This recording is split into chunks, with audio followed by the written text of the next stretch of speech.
Dans l'actualité, reprise des travaux de construction de la route BAT, le député national Kalonji Ogi a procédé à son lancement. Après avoir mené des plaidoyers auprès du gouvernement congolais, l'élu de la Tchangou assiste enfin à l'exécution des travaux par l'Office des voiries et drainages, OVD, grâce au financement du Trésor public. La pose de la couche d'imprégnation qui rendra la chaussée étanche s'est fait en présence de la population de BAT. La première ministre Judith Suminwa a posé ses pieds sur le sol marocain. Judith Suminwa séjournera au Royaume du Maroc jusqu'au 29 novembre prochain afin de participer à la 16e édition du forum Mid-Days. C'est sous le thème Souveraineté et résilience vers un nouvel équilibre mondial que l'événement se tiendra à Tanger. Le gouvernement a décidé de réduire des véhicules en circulation dans l'optique de lutter contre les embouteillages. Cette mesure prise au dernier Conseil des ministres concerne les voitures n'étant pas en norme avec le contrôle technique, l'assurance et la plaque d'immatriculation. La population est-elle réceptive à cette mesure? Nos reporters sont descendus sur terrain pour en savoir plus.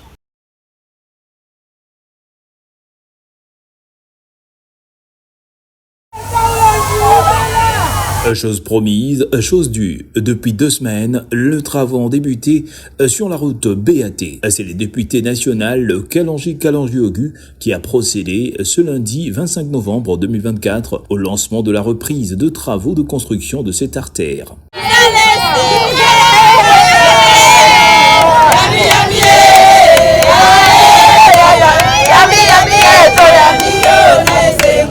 Cette cérémonie, marquée par la pose de la couche d'imprégnation qui permettra de rendre la chaussée étanche, a eu lieu dans la commune de Ntsélé en présence des habitants de ce coin venus en liesse pour la circonstance.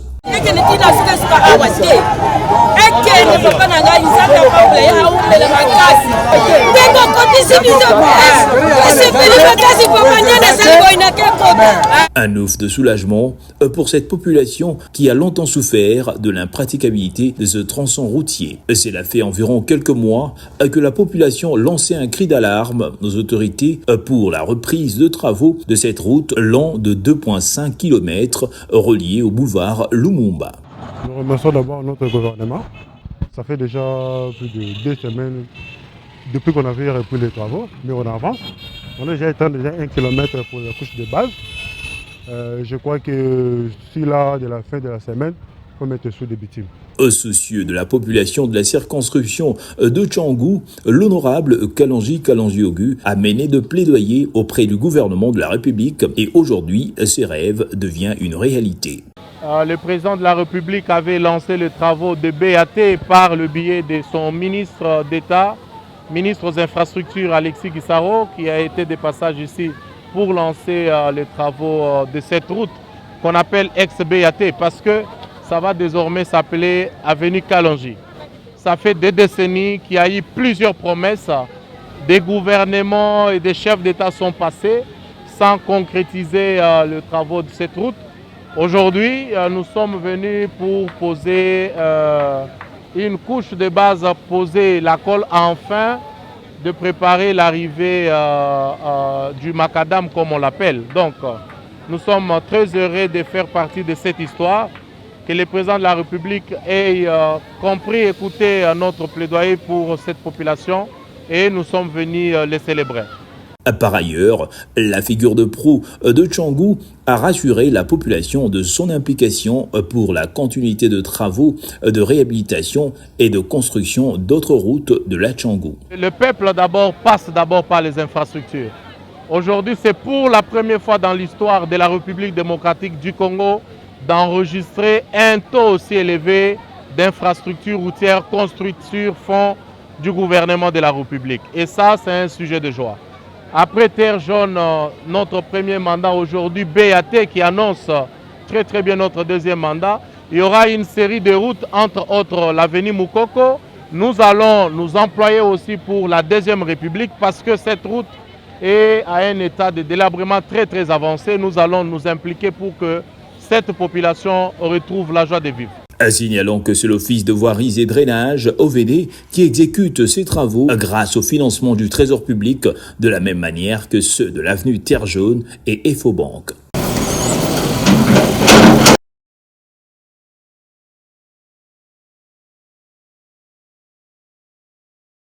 À quelques semaines de la clôture de la session budgétaire de septembre 2024, la plénière de l'Assemblée nationale s'est acquittée de la tâche lui confiée, celle de doter la nation d'un budget pour l'exercice 2025 après l'examen minutieux du projet de loi de finances déposé par le gouvernement. La commission ECOFIN est parvenue à réaliser un accroissement de plusieurs milliards de francs congolais pour l'année 2025.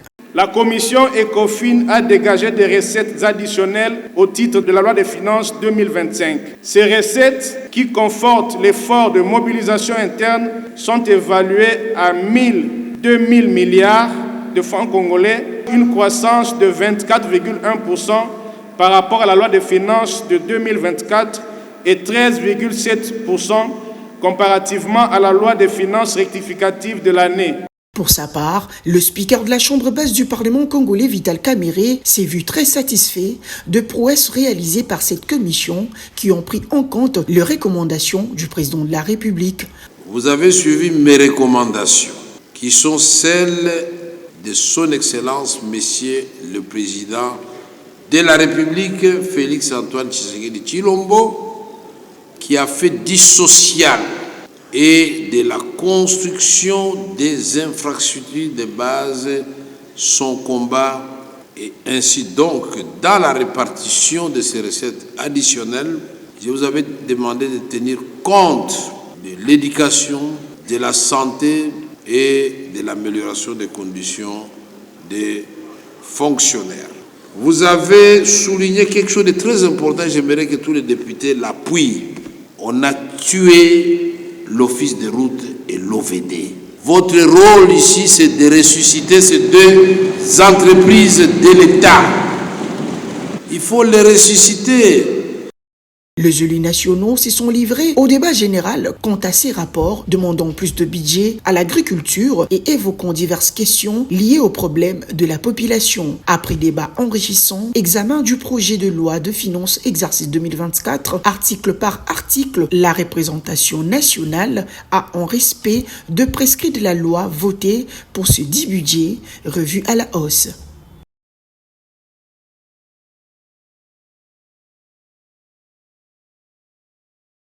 La première ministre Judith Suminwa achève sa mission d'évaluation de l'état de siège dans la partie est de la RDC. 2 jours d'intenses réunions de travail interminables ont permis une évaluation approfondie des questions sécuritaires, politiques et socio-économiques dans cette partie du pays. Pas d'examen approfondi sans consultation élargie. Au Nord Kivu et en Ituri, les autorités provinciales, les chefs coutumiers, les députés provinciaux, les confessions religieuses, la délégation de la société civile, les mouvements des jeunes et les associations de femmes ont tous confié leurs préoccupations à la première ministre. Quelques minutes avant de quitter l'aéroport national de Bunia, la patronne de l'exécutif central est revenue sur les motifs de cette mission d'évaluation dans les provinces sous état de siège. A pris la décision de signer l'ordonnance l'année dernière sur des mesures d'allègement de l'état de siège qui a été fait à la suite d'une table ronde où les forces vives de l'Ituri du Nord Kivu, en association avec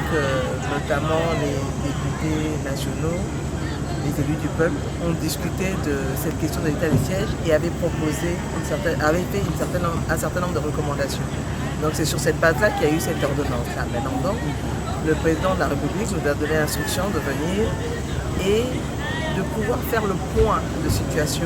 La première ministre Judith Suminwa a également évoqué la question du retour de la paix dans l'est du pays, qui est une affaire prioritaire pour le garant de la nation et le gouvernement. Le chef de l'État souhaite ramener la paix et la sécurité. Et il est important maintenant de voir comment on va le faire, tenant compte du contexte respectif et du Nord Kivu et de l'Ituri. Les contextes ne sont pas les mêmes. Donc je ne vais pas revenir sur ces contextes-là, mais c'était important de pouvoir faire ces consultations-là, de surtout écouter les gens. Maintenant que nous avons fait ça, nous rentrons sur Kinshasa, nous allons faire le débriefing entre nous. C'est le dimanche 24 novembre 2024 que la première ministre a regagné Kinshasa après avoir effectué une mission d'évaluation des mesures d'atténuation de l'état de siège dans les provinces du Nord Kivu et de l'Ituri. Les retombées de cette mission sensible dépendront du pouvoir discrétionnaire du chef de l'État.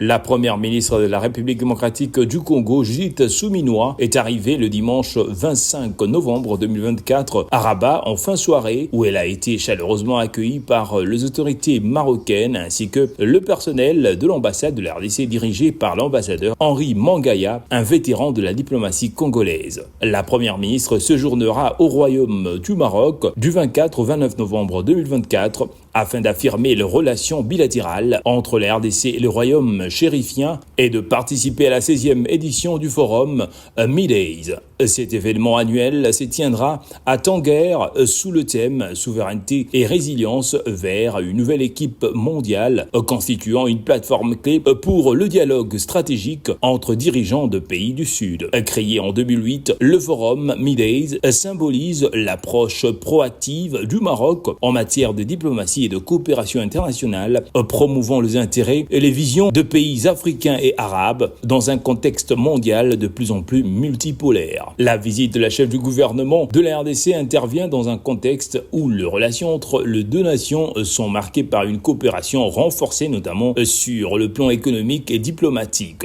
Le Maroc, avec son modèle de développement africain, se positionne comme un partenaire stratégique pour la RDC dans le domaine des investissements, des échanges commerciaux et de l'industrialisation. Cette rencontre de haut niveau entre responsables congolais et marocains représente une opportunité d'approfondir cette collaboration. La délégation de la première ministre comprend plusieurs membres clés du gouvernement congolais, dont le vice-premier ministre, ministre de l'économie nationale, ainsi que les ministres de l'agriculture et sécurité alimentaire, de l'industrie et développement de petites et moyennes entreprises, de mines et du commerce extérieur. De représentants de l'Agence nationale pour la promotion des investissements ANAPI et de la Fédération des entreprises du Congo FEC seront également présents, soulignant l'objectif de la RDC de promouvoir encore plus ses potentialités économiques auprès des investisseurs internationaux.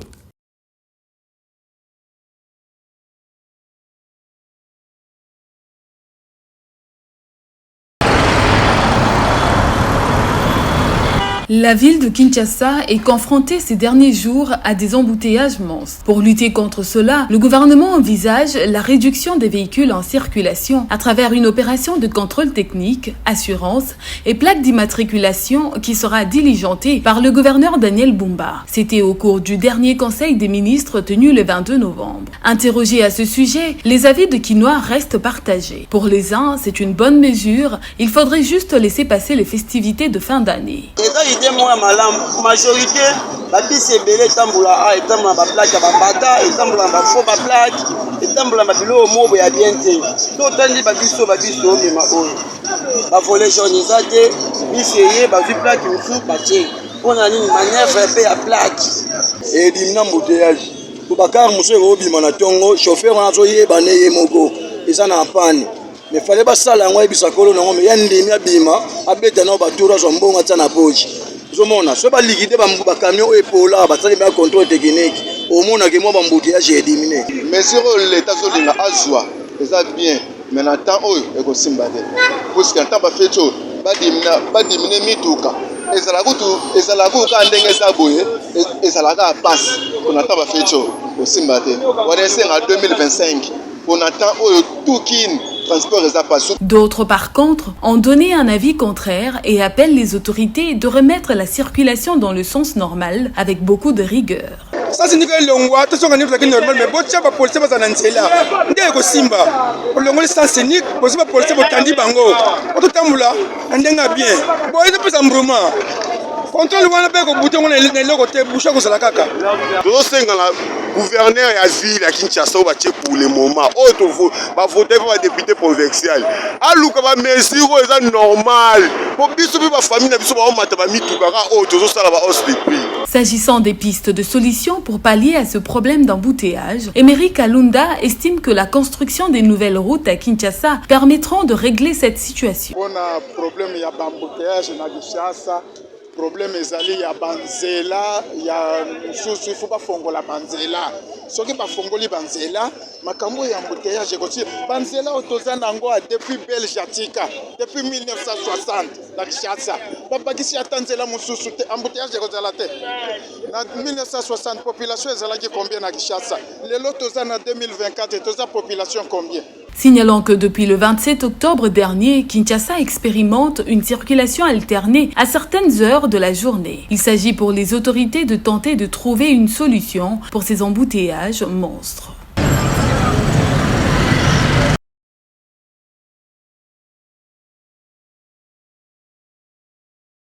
Dans sa poursuite de solutions durables pour l'assainissement de la ville-province de Kinshasa, le gouverneur Daniel Bumba Lubaki avait reçu le vendredi 22 novembre 2024 une délégation de la société Nation Waste. Spécialisée dans la collecte et le recyclage de déchets, cette société, dont la délégation conduite par Maria Ross, était venue présenter aux premiers citoyens de la ville-province de Kinshasa son plan pour débarrasser la capitale congolaise de ces millions de tonnes d'immondices. Estimant que les déchets sont une opportunité tant en termes d'emploi que pour la croissance économique, Maria Ross a fait savoir en d'autres que Kinshasa a plus besoin d'un plan efficace pour la gestion de déchets. Elle a indiqué que sa société, qui est parmi les plus grandes au monde sur cette question, est prête à appuyer la vision de l'autorité urbaine, celle de promouvoir une économie circulaire. Alors, l'une des raisons principales pour lesquelles je suis venu ici, c'est avant tout simplement vous dire que j'ai eu à voyager dans plusieurs villes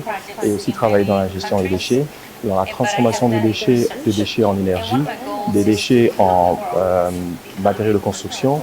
Et les recherches que j'ai eu à effectuer durant tout ce temps, c'est que Kinshasa est l'une des villes qui a réellement besoin d'une gestion des déchets de manière efficace. C'est en tout cas dans la lancée par faire une étude de savoir comment est-ce que les déchets sont gérés.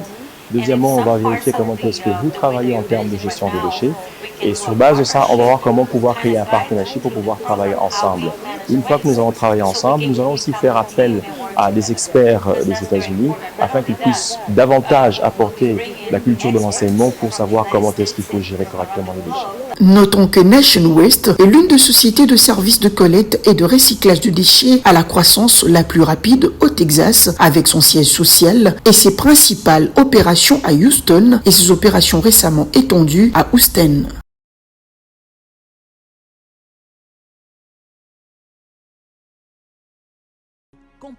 L'inspection générale de finances sensibilise la jeunesse dans la lutte contre la corruption.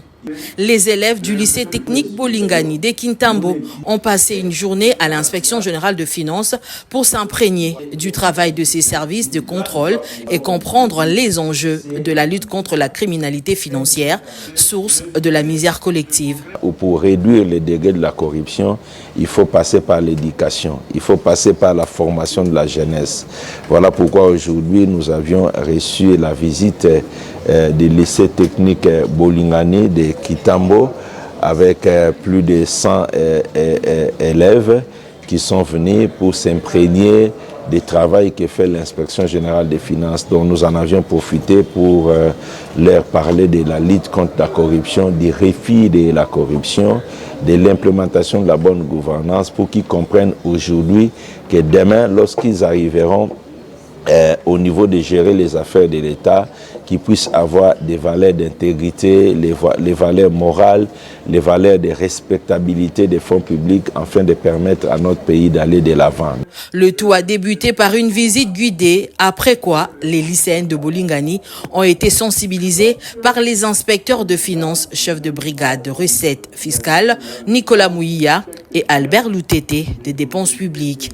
Les échanges entre ces inspecteurs et les élèves ont tourné autour de la procédure fiscale et la patrouille financière. Je leur ai parlé de la procédure de contrôle des recettes publiques. J'ai mis l'accent sur les textes légaux, en commençant par la Constitution, la LOFIP, l'ordonnance qui crée l'inspection générale des finances et le règlement général sur la comptabilité publique. Et au final, c'est au chef de service, Jules Alinguete, de s'entretenir avec ses 126 élèves sur les bonnes pratiques de la bonne gouvernance. Marie-Chantal Ntimba, la responsable du lycée technique, a loué la formation dispensée par l'IGF à ses élèves. Ça nous apprécions tellement le travail que l'inspection des finances est en train de faire.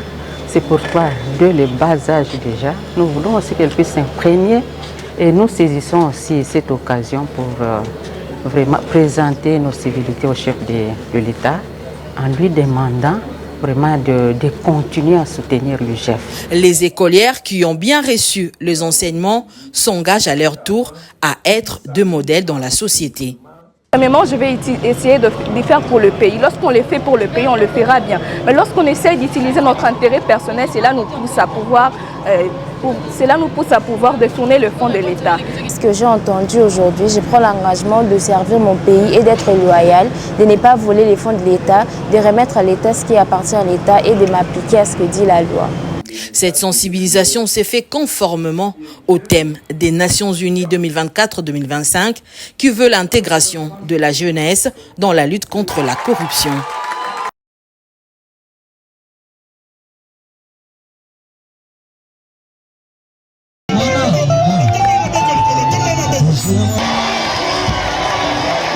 Après les rassemblements tenus au stade Vélodrome de Kintambo, la Convention pour la République et la démocratie CRD, dirigée par le patriarche Christophe Mbosso, a poursuivi son plaidoyer pour le changement de la Constitution le dimanche 24 novembre 2024. L'événement s'est déroulé au stade municipal de Massina, dans la commune de Tchangou, devant une foule nombreuse. Le patriarche Christophe Mbosso Nkodiampouanga, deuxième vice-président de l'Assemblée nationale, a insisté sur l'importance du changement de la Constitution de la République démocratique du Congo.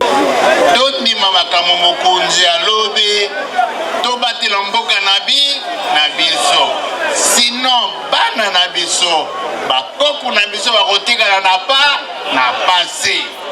Constitution yo, il faut de changer yango. Natuni bino bana masina, bino bana chango. Bondimito bondimite.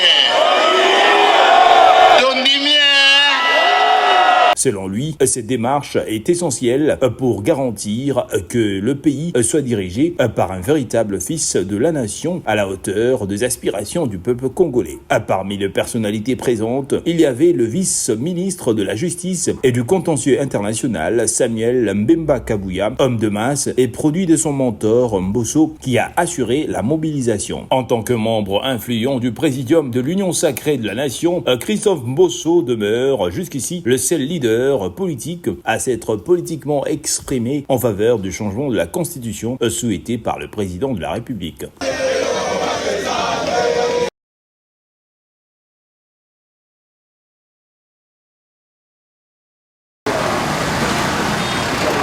Les déchets des uns sont les trésors des autres. Dans ce coin du marché Mariano, situé dans la commune de Kalamou, on trouve les vendeurs des vélos, des jouets et des pièces de rechange provenant de plusieurs sources. Ces vendeurs achètent souvent des vélos hors usage, en provenance de l'étranger ou encore au grand marché Zando. Leur travail est de le remettre sur pied afin de le vendre. soki uti poto batika bayena ngo babengi biso tosombi musu totekaka musu tobongisaka bamutu to luka piesa na Mariano akozango na Mariano ezala pina ezala vélo akozango awa totekaka plus to réparer ba vélo ça réparation en plus na tekaka pe ba vélo musu tosomba na za musu peza occasion d'Europe yaka na banini na ba conteneur quoi et batekeli biso super à tout réparer super de somme à peine à marché les ba chambre ba pinen super de somme à marché grand marché là ba vélo misusu bana ba utiliser bana banda kumba ils ont ba mpani miso ya mike bango ba yebi na bango tant bo ya na ngwa yebi ko nettoyer yango izongi pe tamboli bango pe ba ya koteka to ranjara to longola pe ba pièce wana mona biloko seye moi guider katana to koza pe ya ndako wana ba ya kotekela biso to zi pièce na wana to tsepe na o apoto etele maison ndengeza. Hormis la vente des vélos recyclés, ces commerçants se livrent également à la réparation des vélos. Un client satisfait du service et trouvé sur place s'exprime. basala musala bien ba yebo sa vélo ou soki ba troisième vélo on a changé na sombara ba bon des fois tout ça là ba contrevaler na piste bon oyanga na ba kisi bon na momuki na zi osko na sepel na. Comme un peu partout à Kinshasa, les tracasseries policières font partie des difficultés rencontrées. Kassoussoula Feli, responsable de ce lieu de vente des vélos, évoque une autre difficulté. L'espace auto ça les espace à l'état. Mais les arbres nous sont de ma part na bangoa. Donc il commis dérangement tout le temps. Bon l'état est moko a ebindenge nini ya kozwa décision donc na baba makamusu po eko ko s'arrêter. Toi na place eko to kindo sala te. Toi na dini te na ba compagnie te to sala mais na ba effort na biso ndeto sala nde saka ke debo kutanga do no sam sala no sa. To futa ka l'état chaque jour l'état donc nini mbongo ticket chaque jour le wanga na futa ka nini 1500 chaque. Le débrouillardise en RDC est un moyen de survie pour la plupart des Congolais à cause du déficit d'emploi. Ces citoyens qui ne vivent que de ce métier ont besoin de l'intervention du gouvernement congolais pour ne pas se faire déguerpir de leur lieu de vente.